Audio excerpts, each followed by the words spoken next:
Hello students, how are you? This is Puri ma'am once again with a class English lesson with a new chapter we are going to start today. As in the previous video I have discussed, that is events rise and O level. So let's begin the summary of this chapter. Students,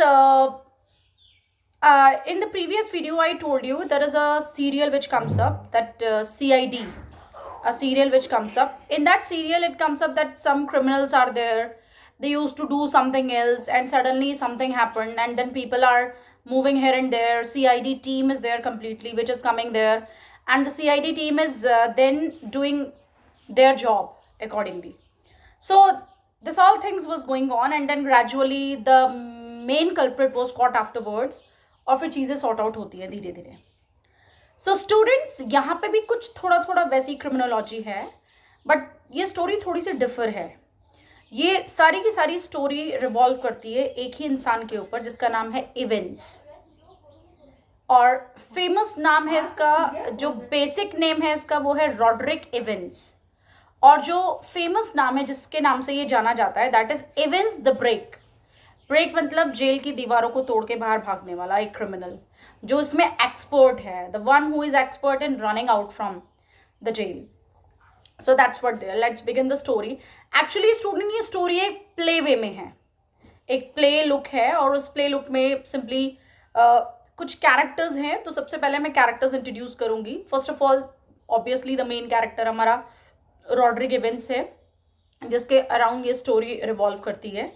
afterwards we are having governor. Governor जो senior most post पे हैं, एक prison के senior most post में है governor. It's Oxford university के फिर chancellor हैं जो एग्ज़ाम कंडक्ट कराते हैं. देन उसके बाद गवर्नर से नीचे दो ऑफिसर्स हैं, that is Stephen and Jackson. Jackson senior prison officer है और स्टेफन उससे जूनियर प्रिजन ऑफिसर है. ये आपको फर्स्ट पेज में पर्सोना में मिल जाएगा. क्लियर. आफ्टरवर्ड्स मैक्लरी, रेवरेंड मैक्लरी, एक you can say a father from a church who came as an examiner to take the exam of events. इस तरह से एग्ज़ाम लेने आया. तो ये सारी चीज़ें शेड्यूल्ड होती हैं, ये स्टेप बाय स्टेप. इसके बाद हमारे पास वैसे तो कार्टर भी है, द डिटेक्टिव कार्टर, जो बाद में सॉर्ट आउट करता है सारी चीज़ों को. तो ये वन बाय वन ये सारी चीज़ें इन्वॉल्व होती है. स्टूडेंट्स, कहानी कुछ इस तरह की है कि एक सबसे पहले तो मैं एक नॉर्मली एक क्वेश्चन पुट ऑन करूंगी आपसे, इससे पहले कि आप समझें. मेरे बैक में जो वॉल है उसका कलर क्या है? Blue, red, green, orange? अलग अलग आंसर्स हैं या सबका आंसर ऑरेंज है? ऑरेंज ही होना चाहिए आंसर. लेकिन कई बार ऐसा होता है कि कुछ लोगों को जो है कुछ एज्यूम होता है और वो उसी एज्यूम को रियलिटी मानते हैं. एज्यूम मतलब कुछ इमेजिनेशन करना, कुछ हेलुसिनेशंस, कुछ इमेजिनेशन, जैसे उन्हें ऐसा लगता है कि ऐसा है. और अगर वो नॉर्मल फॉर्म में लगता है तो वेल एंड गुड. लेकिन अगर वो इस फॉर्म में लगता है कि अब भाई बहुत हाइपर फॉर्म में, ये मतलब वो चीज़ नहीं भी है तो भी उन्हें ऐसा महसूस होता है कि वो चीज़ है, तो फिर वो एक डिजीज़ में कन्वर्ट होती है, जिसको हम साइकोलॉजिकल डिसऑर्डर कहते हैं. एक डिजीज़ का नाम है स्किज़ोफ्रेनिया. मैंने कभी शायद क्लास में भी डिस्कस किया हुआ आप लोगों के सामने. तो ये जो हमारा इवेंट्स है उसको भी एक बीमारी है जिसका नाम साइकोलॉजिकल डिसऑर्डर है, जिसको क्लैप्टोमेनिया कहते हैं. क्लैप्टोमेनिया एक साइकोलॉजिकल डिसऑर्डर है. उसमें वो काम करता है जिसकी उसे ज़रूरत नहीं है, लेकिन due to his mental situation वो कर लेता है उस काम को. जैसे सपोज फॉर एग्जांपल मान के चलिए कि आपके पास पैसे नहीं है, आपको बहुत भूख लग रही है, तो अब आप चोरी करेंगे क्योंकि आपकी नीड है, आपको भूख लग रही है और आपके पास पैसे नहीं है. लेकिन आपको भूख भी नहीं है, आपको पैसे भी हैं आपके पास, उसके बाद भी आप चोरी करते हैं. तो ये सब क्या है? एक हैबिट हो गई है आपकी, एक प्रॉब्लम हो गई है आपकी लाइफ की. आप वो कर रहे हैं, नीड नहीं है आप तो भी वो कर रहे हैं. तो ये वाली जब सिचुएशन आती है, यही सिचुएशन कहलाती है आपकी क्लैप्टोमेनिक. When you are not in need but still you are doing because it has become in your habit or routine, or until you do it you don't feel relax. करना ही करना है आपको।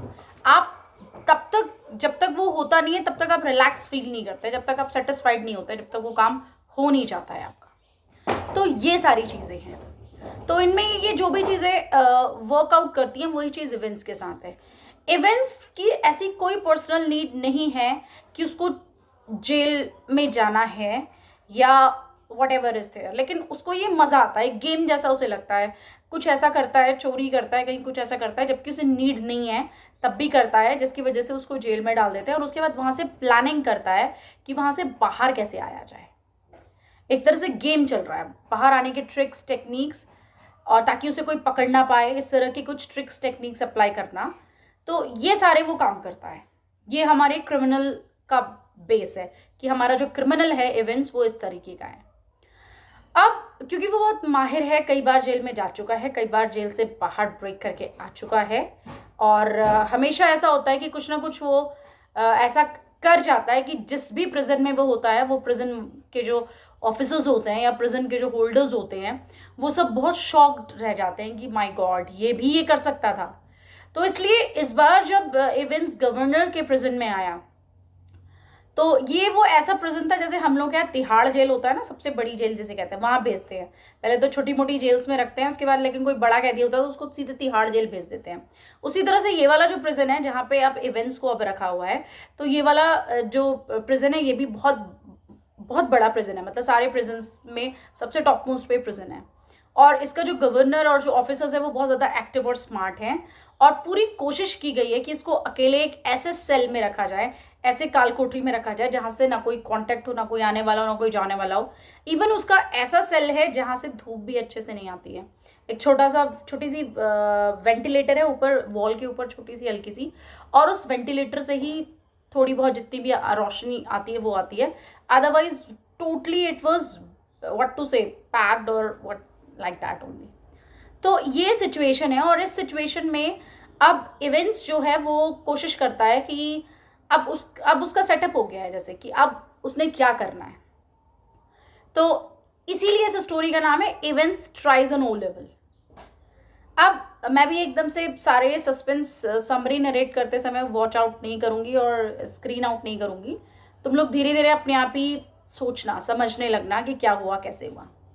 अब स्टोरी की जो बिगिनिंग होती है वो शुरू होती है एक टेलीफोनिक कन्वर्सेशन से।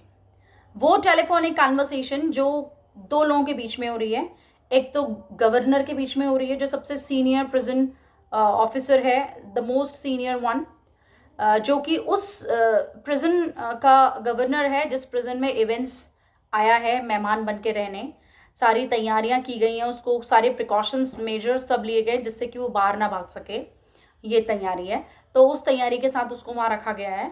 और दूसरा जो बात कर रहा है वो है ऑक्सफोर्ड यूनिवर्सिटी के, वहाँ से चांसलर बात कर रहे हैं, फ़ोन कर रहे हैं, क्योंकि events tries an O level. जो ओ लेवल है वो एक तरह का लेवल है, जैसे होता है ना ई लेवल, ओ लेवल, जैसे कंप्यूटर के लेवल्स होते हैं, ये एक प्रोग्रामिंग होती है, इनको पास आउट किया जाता है, पूरे कोर्स होते हैं इनके। उसी तरह से इवेंट्स ने ट्राइज एन ओ लेवल, उसने एक ओ लेवल ट्राई किया है जो कि जर्मन भाषा का है। Events tries an O level, German के ओ लेवल को उसने ट्राई करने की कोशिश की है। और ये लोग बिलोंग करते हैं फ्रेंच लैंग्वेज को, ये सारे लोग फ्रेंच हैं, फ्रांस के लोग हैं, इनको फ्रेंच लैंग्वेज बिलोंग करते हैं। लेकिन इसने जर्मन ओ लेवल क्लियर करने की इच्छा रखी है और इसका फॉर्म भरा है, क्योंकि ऐसा होता है कि अगर आप कैदी भी हैं तो भी आप वहाँ पे आप अपना स्टडी कंटिन्यू कर सकते हैं, ये आपका राइट है, यू कैन डू दिस।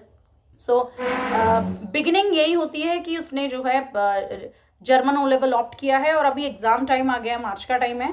तो अब एक कैसे और किस तरीके से एग्ज़ाम कंडक्ट कराना है इसके बारे में डिस्कशन चलता है गवर्नर के बीच में। मतलब play begins with this, governor is in discussion along with the chancellor or the senior officer of Oxford university, दोनों के बीच में डिस्कशन चल रहा है कि कैसे होगा।